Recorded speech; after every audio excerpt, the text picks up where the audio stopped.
This is the Breaker.news podcast for the week of January 2nd, 2022. Happy New Year! I'm Bob Mackin, publisher of the Breaker.news and host of the Breaker.news podcast. Welcome to edition number 219. The Breaker is your source for news, opinion, and analysis about British Columbia issues, institutions, and influencers. Later, I'll tell you how you can support the Breaker. On this edition, headlines from the Pacific Rim and the Pacific Northwest. The Is It Just Me commentary. I award a virtual Nanaimo bar to a difference maker. And the Big Deal feature. What lies ahead in 2022? Mario Canseco of ResearchCo and Andy Yan of Simon Fraser University join me to look into the crystal ball. But first, is it just me?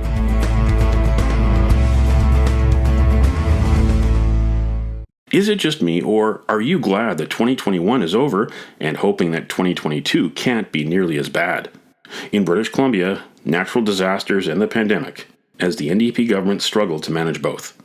Don't get me started on the cost of the Site C Dam, now more than $16 billion. It's double what it should have been.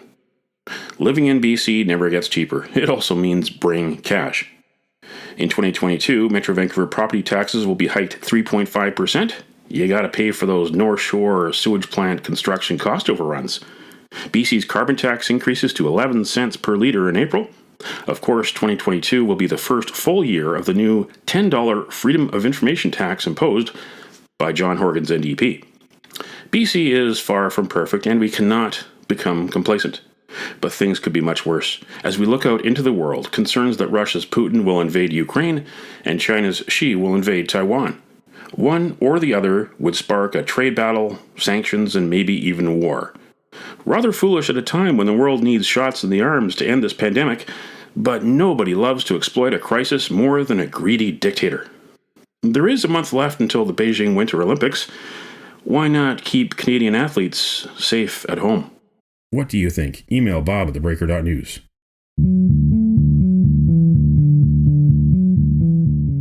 This is the Big Deal feature on the Breaker.news podcast.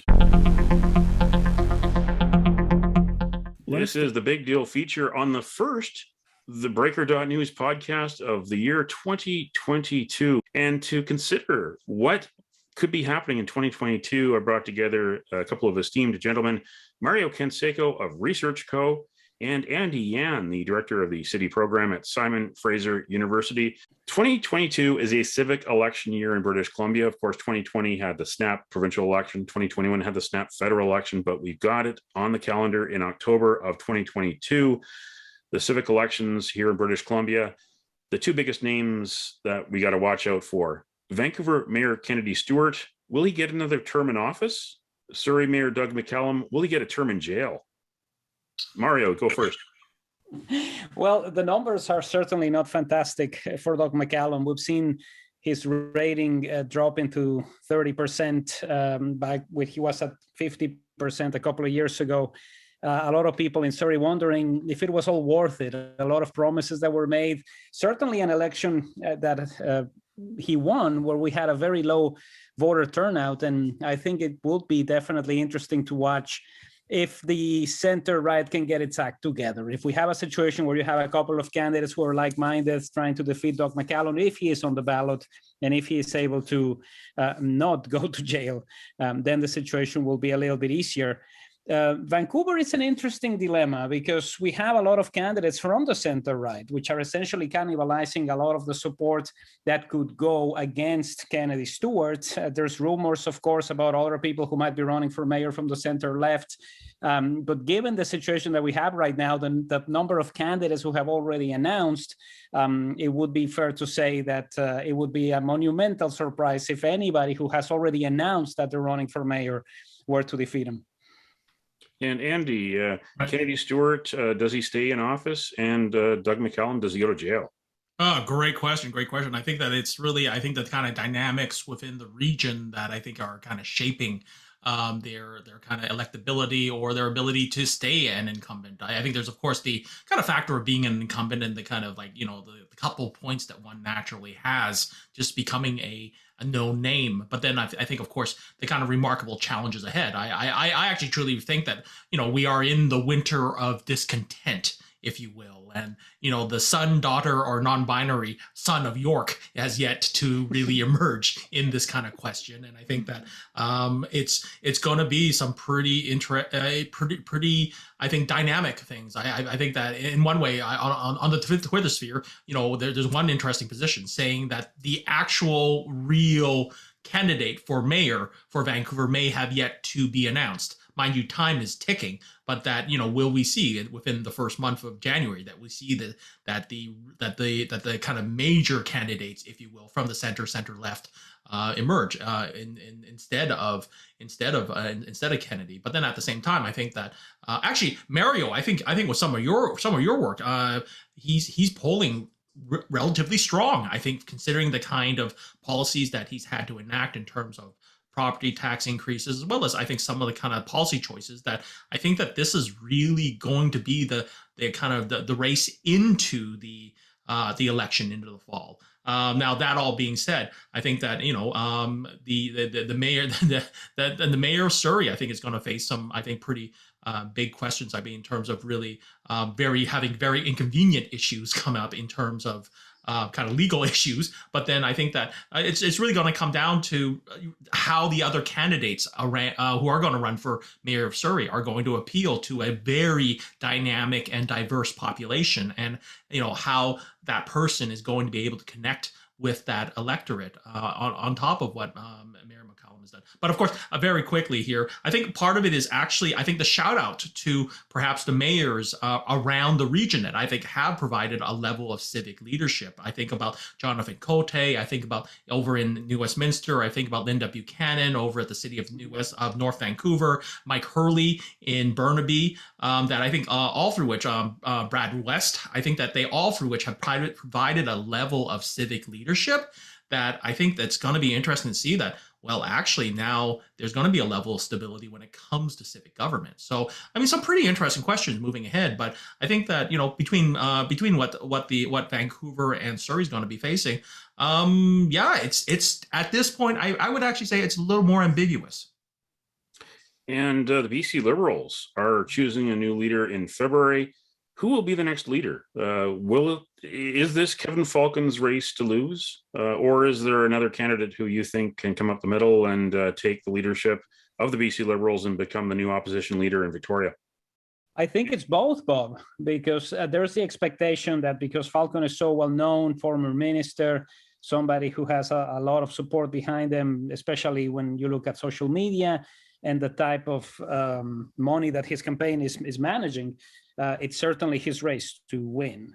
It's complicated in the sense of the way in which people elect the leader of the Liberal Party. And we went through this process that gave us Andrew Wilkinson when you had leaders who were definitely better liked, such as Diane Watts, who ended up being everybody's first choice, but not necessarily everybody's second choice. So I think it's still a very open race in that sense, because there might be many BC Liberal voters who do not want to see Kevin Falcon as leader, and they are starting to figure out how to go about their votes. Who do I give my second place vote to? Who do I give my third place vote to? If we have the same type of situation that we saw in the last election, where Andrew Wilkinson was nowhere to be seen in the top 3 at the first ballot, and then ended up being the leader. So it's definitely too early because of the intricacies of the race. We've lost the cleansing ability of the convention, of having people walk through a room and endorsing another candidate and having that level of support and having that beautiful moment at the end where everybody comes together. This has already been decided. It might be a good show for television, but it's out of the hands of the delegates because there are no delegates. There's just a ballot that is going to be counted as the night goes along. Andy. Within Kevin Falcon's race to lose, it's really the affiliations to Christy Clark and the various kinds of concerns that have still, I think, kind of continued on since the Clark regimes, and really are there further skeletons in the closet that have yet to really kind of drop. I think that part of this is going to come into, I think, the ongoing, I think, inquiries into money laundering and the kind of relationships, I think, that I still seem to be rather ambiguous. And I think that there's going to be, I think, a really another race that's going to be involved is really how much British Columbia has changed. And I think that part of this is really how the province has changed, even for like the last well, let's say that even since the last census. By the way, next year is a census year, so Datamus is coming.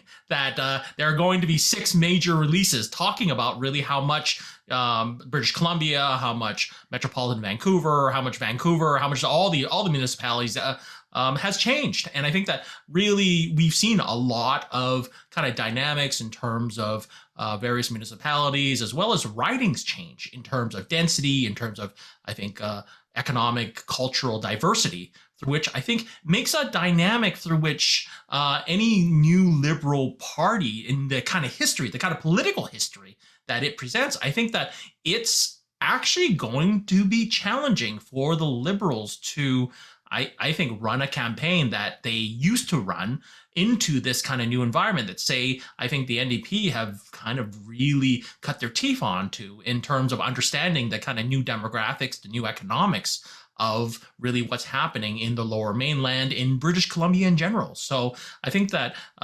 Falcon is not a shoo-in, but then I think that it's also going to be, as Mario has talked about, a really a conclusion through which is going to be determined by its process. And on the other side of the aisle, the government side of the aisle, Premier John Horgan had a difficult end of the year. He says he'll be back early in the new year from his throat cancer treatments. He already has his MLA pension. He already has his 2020 record NDP majority victory. Of course, 2021 was a difficult year with all the natural disasters and questions about how the NDP handled it or mishandled it. But do you think that John Horgan will announce his retirement in 2022 to start an orderly transition to the next phase of the BC NDP? I just want a yes or no answer here. Will John Horgan announce his retirement in 2022? I don't think it'll happen. Aside from the situation that they find themselves in, and it would certainly be advisable to give whoever comes in more time to prepare for what is coming, especially with a BC Liberal Party that is going to be coming out of a convention with a leader who is going to be ready to go. But I just don't think that's going to happen next year. Andy?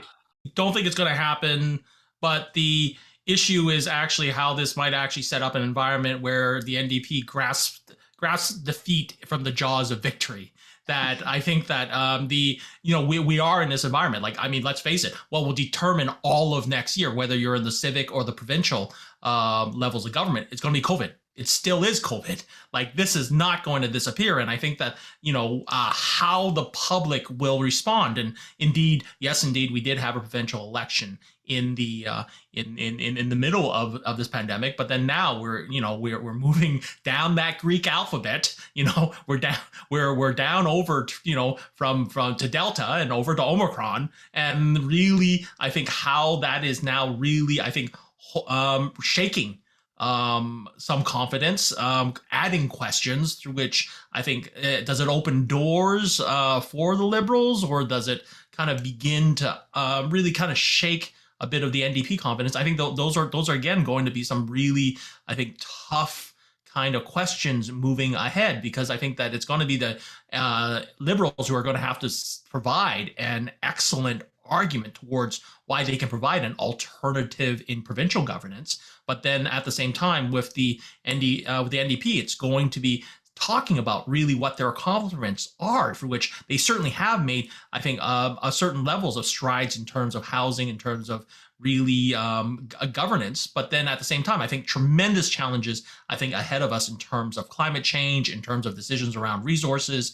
in terms of really our relationships with Indigenous developments. And I think that it's all, I think, going to be, really, going to be connected towards really what's going to happen with this level of leadership in the NDP, but which I think Premier Horgan, wishing him a healthy recovery is really, I think, is going to be a big issue, whether they see themselves as part of a overall legacy in provincial government, or as a kind of I think what was a great line from the NDP earliest NDP governments, not in for a long time, in for a good time. So some pretty interesting, a big question ahead. Yeah, and 2021 was also the year that Ray McGuire from Trooper retired and let the band go on. So we'll be having a different voice sing that song. 4 First Nations plus the mayors of Vancouver and Whistler got together and did a public announcement late in 2021 to say that they're exploring a bid for the 2030 Winter Olympics. They want to get their ducks in a row and make decisions at each of the councils so that they can go forward to the Canadian Olympic Committee sometime in 2022. There were too many reasons to say yes to the original 2010 bid in the late 1990s. Are there now too many reasons to say no to a 2030 bid? And do you think Ottawa and Victoria will get behind this like they got behind the 2010 bid? Well, it's complicated for a wide range of reasons. The success when it came down to the implementation of the plan for the Olympics happened because there was a very good relationship between the federal and the provincial government. When the announcement came about the new bid that is supported by the City of Vancouver and the 4 Nations, we didn't see a lot of movement from the provincial government, not even a tweet saying, this is interesting, let's explore it. Here we are, give us a call, this would be fun, or hey, look at this beautiful picture. There was nothing. And this certainly suggests that the government right now in Victoria is not looking at this as a very serious proposition.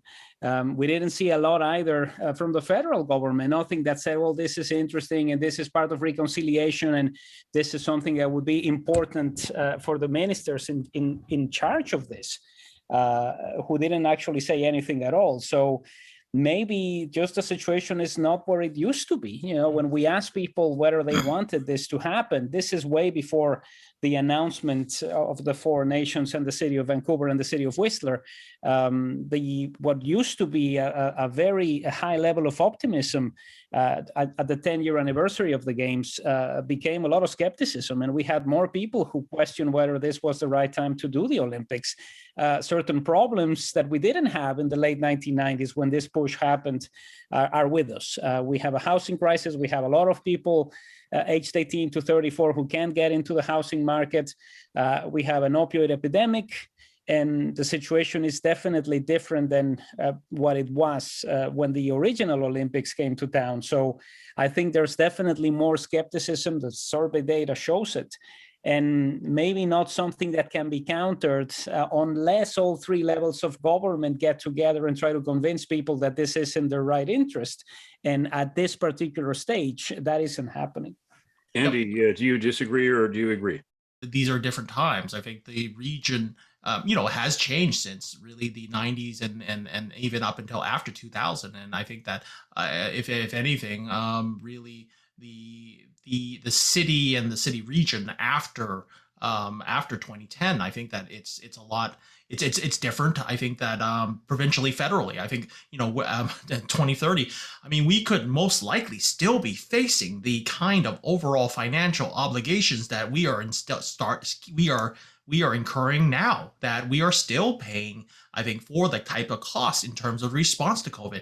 Heaven help us that we're dealing with COVID-29, right? But then I think that it's really, that this what we're dealing with right now in terms of capturing, I think, the overall effect of, or dealing with the effects of COVID-19, I think are going to be that's our other long-term COVID, if you will. And I think that the energy that's, I think, involved in terms of really bringing in this type of bid, capturing the kind of civic and I think the civic energies and spirits, I think, after this, I think is somewhat, it would be somewhat lacking. And I think it's also the fact that, really how much did the 2010 Olympics cost us? I think that, the records are still, I mean, through your work, Bob, I mean, the records, the records are somewhat ambiguous, if not sealed till I think 2025 or something, or I mean, it's still a question mark about how much 2010 actually cost us. So I think in that kind of veil of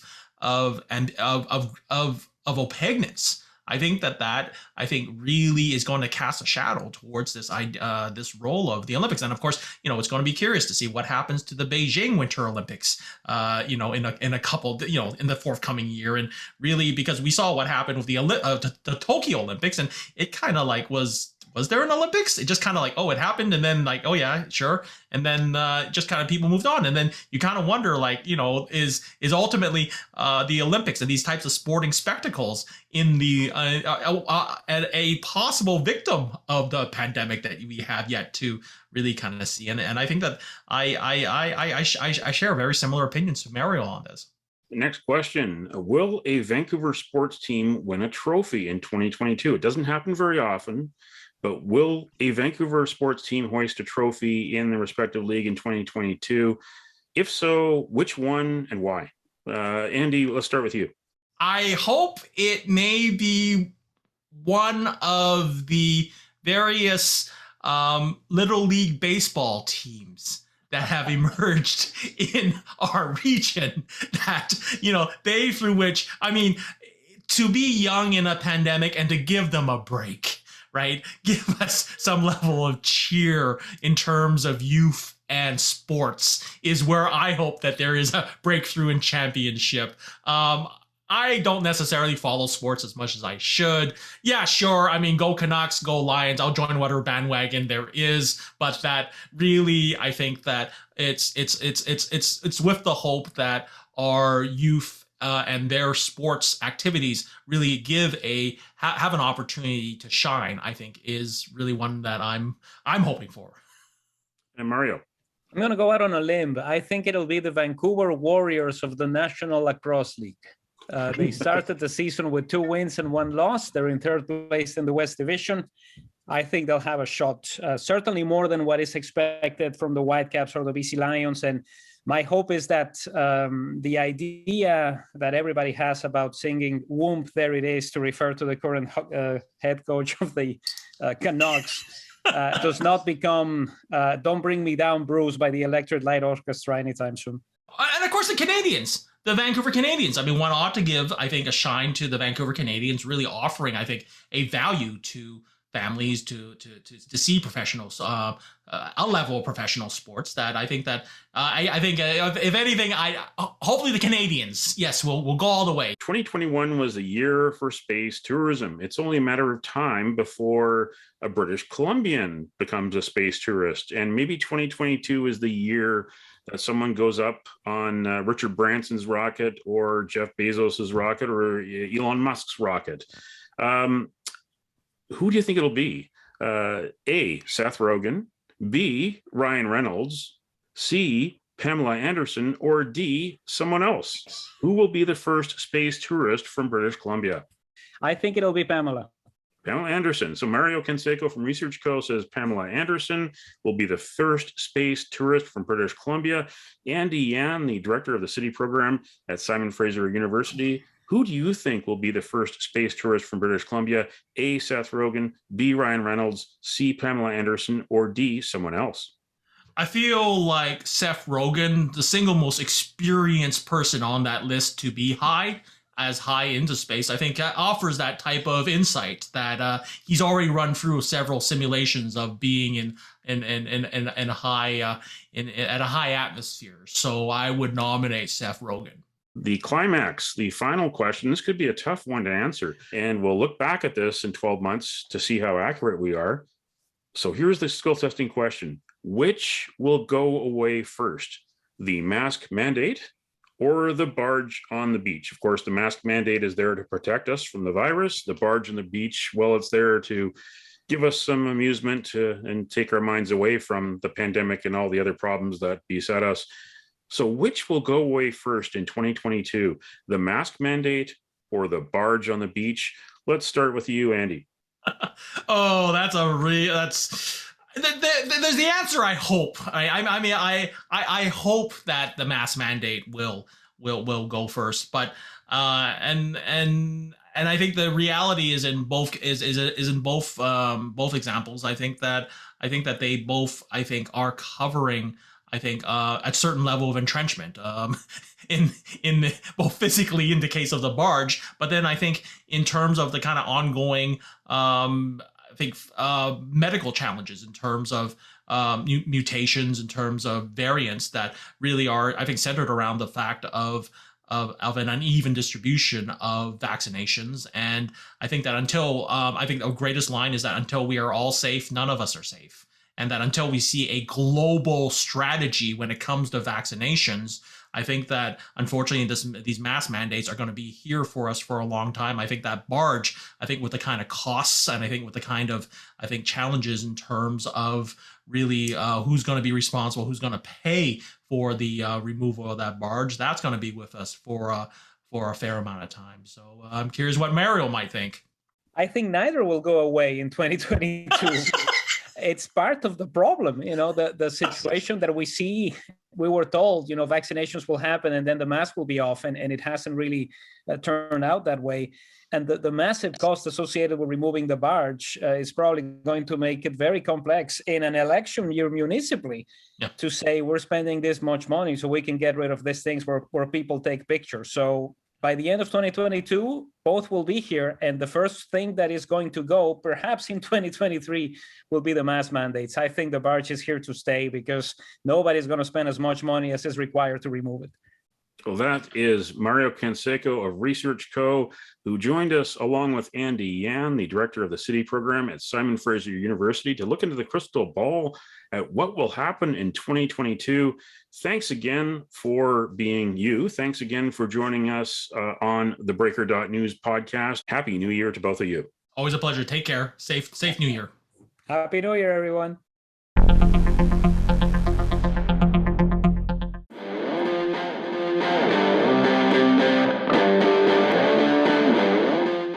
It's time on the Breaker.news podcast for Around the Rim. We look at news headlines around the Pacific Rim. In Hong Kong Free Press, Stand News deletes website and wipes social media, ex-staff to appear in court as watchdogs decry raid.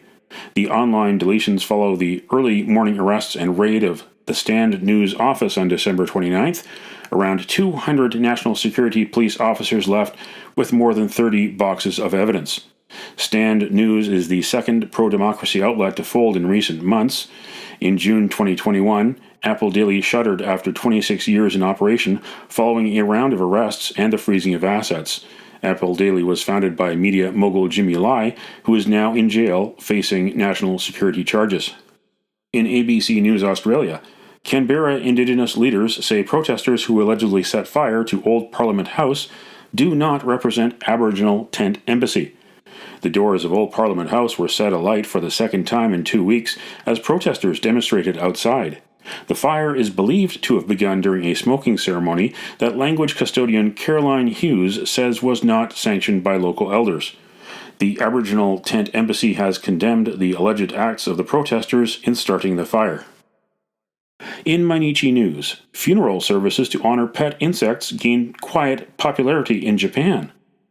iPet Group has offered insect funeral services since 2019, when it had only 10 inquiries.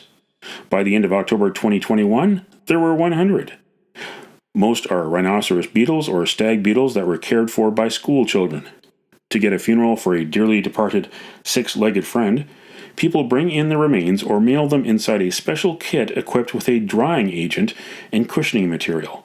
The insect is then buried in the Insect Heaven graveyard in Hyogo Prefecture, where a Buddhist priest holds memorial services once a month. The remains are not cremated. Some bugs brought in even had messages attached, including, quote, "Thanks for coming to our home in such a tiny body," end quote, and, quote, "Please go to heaven. We won't ever forget you," end quote. That's Around the Rim on this edition of the Breaker.news podcast.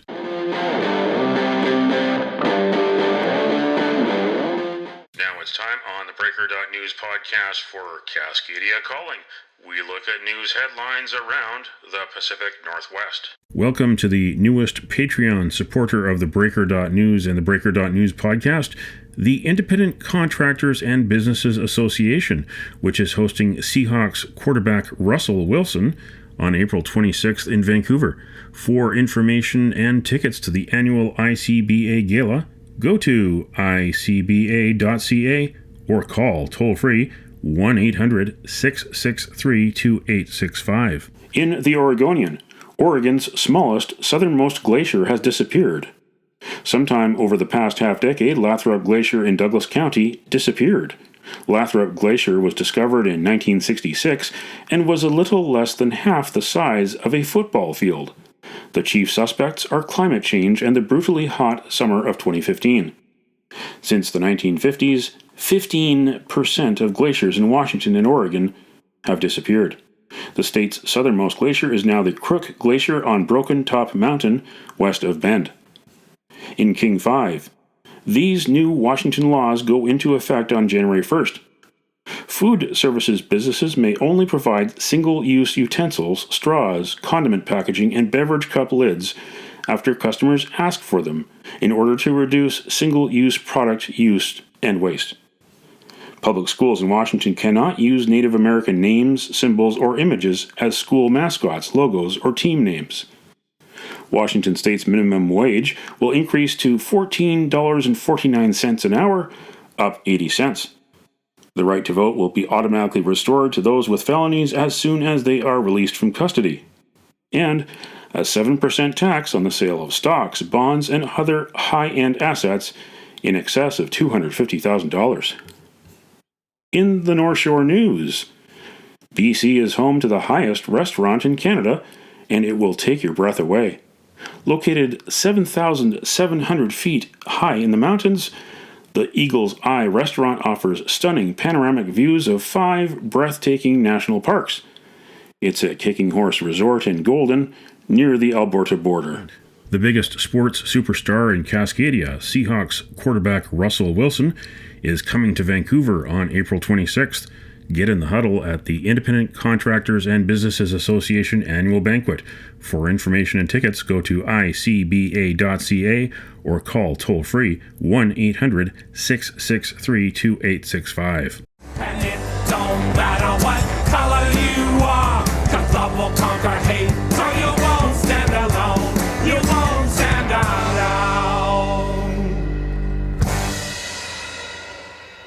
The virtual Nanaimo Bar, brought to you by Spruce Hill Contracting. Every week we end the Breaker.news podcast on a tasty note by awarding the goodness of a virtual Nanaimo bar to people making a difference. A virtual version of the province's favorite dessert bar goes this week to scientists who are seeking a cure for Alzheimer's disease, doctors and nurses who are caring for Alzheimer's patients. January is Alzheimer's Awareness Month in British Columbia. You can nominate someone for a virtual Nanaimo bar. Send me an email to bob@theBreaker.news. Spruce Hill Contracting, custom homes and renovations. Find more information at sprucehill.ca. Vaccine, vaccine, vaccine, vaccine. 'Cause once you're dead, then that's a bit too late. I know I'm trying to be funny now, but I'm dead serious about the vaccine. I think we all want to get back to normal, whatever that is, and that would be a great shot in the arm, wouldn't it? That's it for the Breaker.news podcast for the week of January 2nd, 2022. I'm Bob Mackin. Thanks for joining me. Did you know that on January 2nd in 1974, U.S. President Richard Nixon set the national speed limit at 55 miles per hour to save gas during the fuel crisis? Now you know. Send me your feedback. Send me your story ideas to bob@theBreaker.news. Bookmark theBreaker.news. You can also find us at theBreaker.ca. Sign up for the email newsletter and get updates to your inbox. For news as it happens, follow The Breaker News on Twitter and visit theBreaker.news on Facebook. You can support The Breaker for as little as $2 a month. For more information, go to patreon.com/thebreakernews. That's patreon.com/thebreakernews. Happy New Year. Until next week.